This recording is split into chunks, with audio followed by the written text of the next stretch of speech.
မူလာတန်းရောအလယ်တန်းရောပြီးတော့အထက်တန်းရော fully IB နဲ့သွားမဲ့ကျောင်းဖြစ်ပါတယ်ရှင်ပြီးတော့ DB တန်းက IB World School လည်းဖြစ်သွားပါပြီနိုင်ငံခြားမှာသွားပြီးတော့ကျောင်းသွားတက်တယ်ဆိုရင်ဒီဘက်ကတက်ခဲ့တဲ့ဟာရဲ့သူတို့တဆင်မြင့်မြင့်ပေါ့နော်ဟိုဓာတ်ရိုက်ရပါတယ်ဘာဖြစ်လို့လဲဆိုတော့ဒါကမ္ဘာအသိမှတ်ပြုမှုလို့ပေါ့နော်ကျမတို့ကျောင်းရဲ့ဒီ campus ကြီးတစ်ခုလုံးရဲ့အကျယ်ဝန်းကတော့10 acre နီးပါးကျယ်ဝန်းပါတယ်ရှင် music room ရှိတယ် art room ရှိမယ် dance and drama room တွေရှိတယ်ကျမတို့ခုတ်တီနေလဲသင်ကြားပေးပါတယ်ရှင်ဒီ main library မှာဆိုရင်ကျမတို့ဟိုဒီဘက်မှာ private study room တွေပါတာပေါ့နော်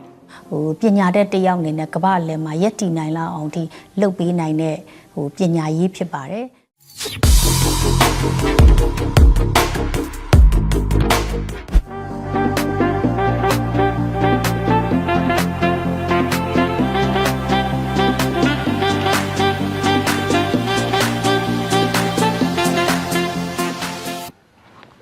မင်္ဂလာပါရှင်ဟုတ်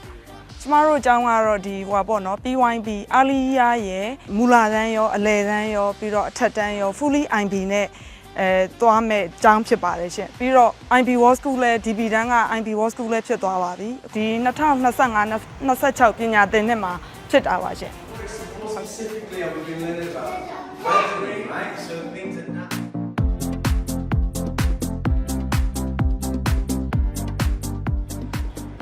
IB World School ဖြစ်လာဖို့ဆိုတာပေါ့နော်ကျွန်တော်တို့အနေနဲ့က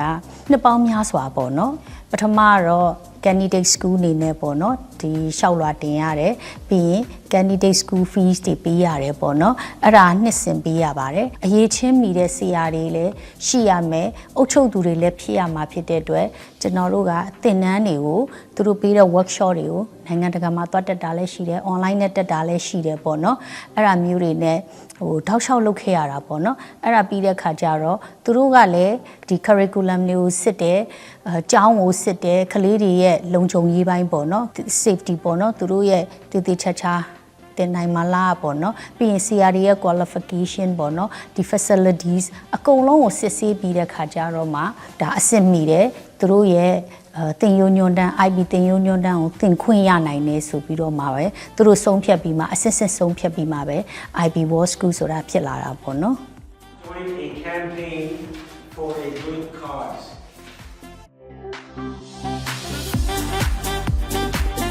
IB ဆိုတာကကြတော့ International Baccalaureate ပေါ့နော်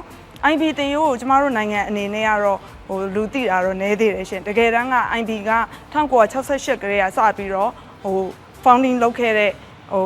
သင်ရိုးတစ်ခုပါရှင်ဟိုကမ္ဘာသင်ရိုးညွှန်းတန်းတစ်ခုပေါ့နော်ကျမတို့အကြောင်းမှာသင်နေတဲ့ IB program ကတော့သူကမူလာတန်းရောဒီအလယ်တန်းအထက်တန်းပေါ့နော် PYB MYB diploma program ဆိုပြီးတော့ဟိုဒီသင်ကြားနေပါတယ်ရှင်ဟုတ်သူကအသက်18ထိပေါ့နော်ဟို grade 11 12ထိတက်လို့ရပါတယ်ပို့ပြီးတော့ထူးခြားတဲ့ extra သင်ပေးတာတွေကတော့ဒီတရုတ်စာပါတယ်ပေါ့နော်တရုတ်စာလည်းကျမတို့ဒီတက်တူဝင်ခွင့်ရတဲ့အထိဟိုတရုတ်စာကိုသင်ပေးတယ်ဒီမှာကသူတို့ကကြတော့လေဟိုကလေးလေးတွေအနေနဲ့ကတင်လို့တင်နေမှန်းကို stress မရှိဘဲနဲ့ဟိုတော်တော်များများမှာမနေ့ပြန်ဆာမွဲရှိတယ်ကလေးတွေကိုလှုပ်ပေးရမိဘတွေကလည်းဆာမွဲကအဲ့လိုလုံးပန်းတာပေါ့နော်ဒီမှာကလေးတွေကတင် project လုပ်ရင်သူ့ဟာသူ့ကိုအဲ့ဆာမွဲတွေကဖြည့်ပြီးသားဖြစ်နေတာဒီကျောင်းကနေပြီးတော့နိုင်ငံခြားမှာသွားပြီးတော့ကျောင်းသွားတက်တယ်ဆိုရင်ဒီဘက်ကတက်ခဲ့တဲ့ဟာရဲ့သူတို့တဆင်မြင့်မြင့်ပေါ့နော်ကျွန်တော်တို့ဒီမှာဟို PYB 5ကိုတိုင်ဟိုဘက်မှာ MYB 1ပေါ့နော်အဲ့လိုမျိုးဟိုဓာတ်ရိုက်ရပါတယ်ဘာဖြစ်လို့လဲဆိုတော့ဒါကမ္ဘာအသိမှတ်ပြုမှုလို့ပေါ့နော်ဆိုတော့ဒီမှာကပညာရေးပိုင်းနဲ့တေချာသင်ပေးလိုက်တာမဟုတ်ဘူးပေါ့နော်သူတို့ရဲ့ဇာရိတာပိုင်းဘတ်စုံဖွံ့ဖြိုးတိုးတက်အောင်သင်ပေးတာပေါ့နော်ဟိုပညာတတ်တစ်ယောက်အနေနဲ့ကမ္ဘာလယ်မှာရက်တည်နိုင်လောက်အောင်ဒီလုပ်ပေးနိုင်တဲ့ဟိုပညာရေးဖြစ်ပါတယ်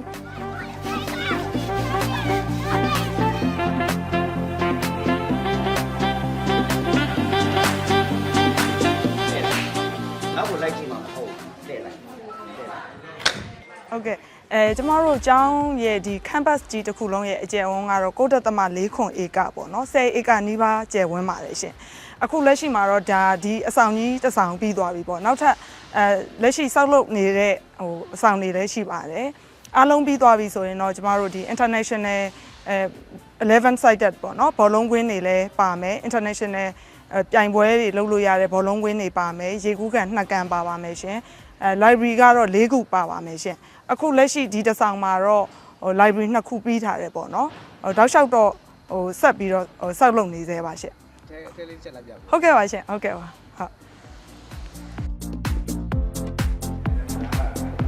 ဟုတ်ဒီအထက်မှာတော့ကျမတို့က digital design room ရှိမယ်ပြီးတော့ဒီအလဲတန်းနေရဲ့အခန်းတွေပေါ့ရှိတယ်ပေါ့နော်ပြီးတော့ music room ရှိတယ် art room ရှိမယ် dance and drama room တွေရှိတယ်ဒီမှာကျမတို့ကလေးတွေကိုဥမာယောဂသင်တာတို့ပြီးရင်ဘဲလေးကတို့ပေါ့နော်ဒါမျိုးတွေသင်ကြားပေးပါတယ်ရှင်ဒီအခန်းမှာဆိုရင်သူတို့ကတော့ယောဂလည်းစိတ်ဝင်စားတဲ့ကလေးတော့ရှိတယ်ထူးထူးဆန်းဆန်းပေါ့နော်ပြီးရင်ဘဲလေးကတော့ main ကလေးတော်တော်များများကြိုက်ကြပါတယ်ရှင်ဒါကတော့ကျောင်းချိန်ပြင်ပလှူရှားမှုအနေနဲ့ကျမတို့အခုလက်ရှိကတော့သင်ပေးပါတယ်ရှင်ဒီအတွက်လည်းကျမတို့ကfees သီးသန့်ထပ်ပြီးကောက်ခံတာမရှိပါဘူးဒါကျောင်းဒီကျောင်းကိုတက်တာနဲ့ခံစားခွင့်ရတဲ့အကျိုးတွေပေါ့နော်ဟုတ်တယ်ဟုတ်တောင်တန်းတွေရောမြင်ရပြီးတော့အဓိကတော့စိတ်ဖိစီးမှုမရှိဘဲနဲ့ပညာသင်ကြားနိုင်အောင်ပေါ့နော်သူတို့အတန်းထဲမှာစာလုပ်ရတဲ့အချိန်မှာstress ဖြစ်တယ်ဆိုရင်ဒါ relax ဖြစ်သွားတာပေါ့ဘာပဲပြောပြော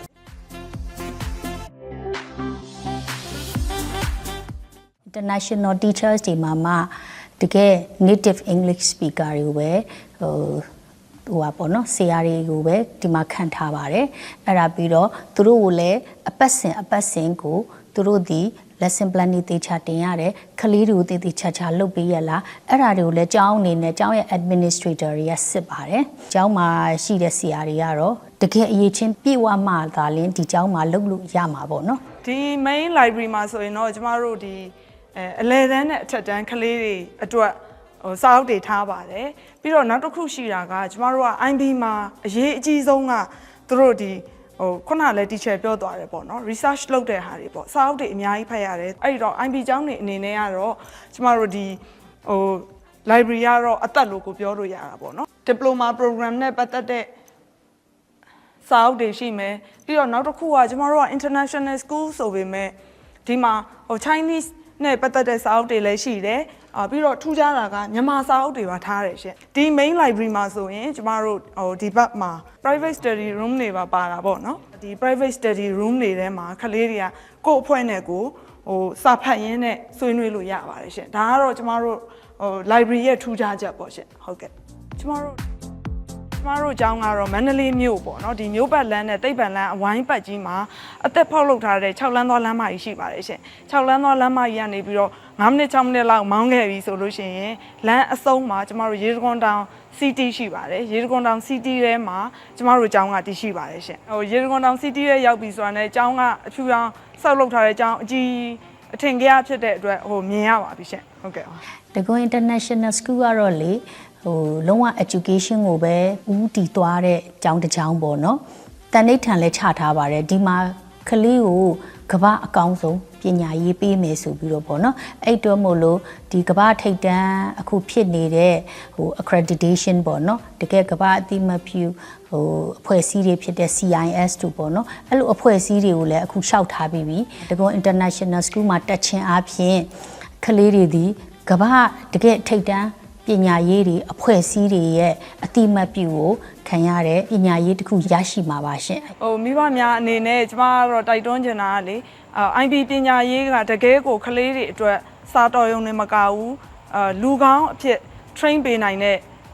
သင်ရိုးတစ်ခုပေါ့နော်ဒါကြောင့်ကျမတို့ကျောင်းမှာလည်းIB ပညာရေးနဲ့ပတ်သက်ပြီးတော့ချိန်မြေးလာပြီးလေ့လာလို့ရပါတယ်ရှင်ဟုတ်ကဲ့ပါ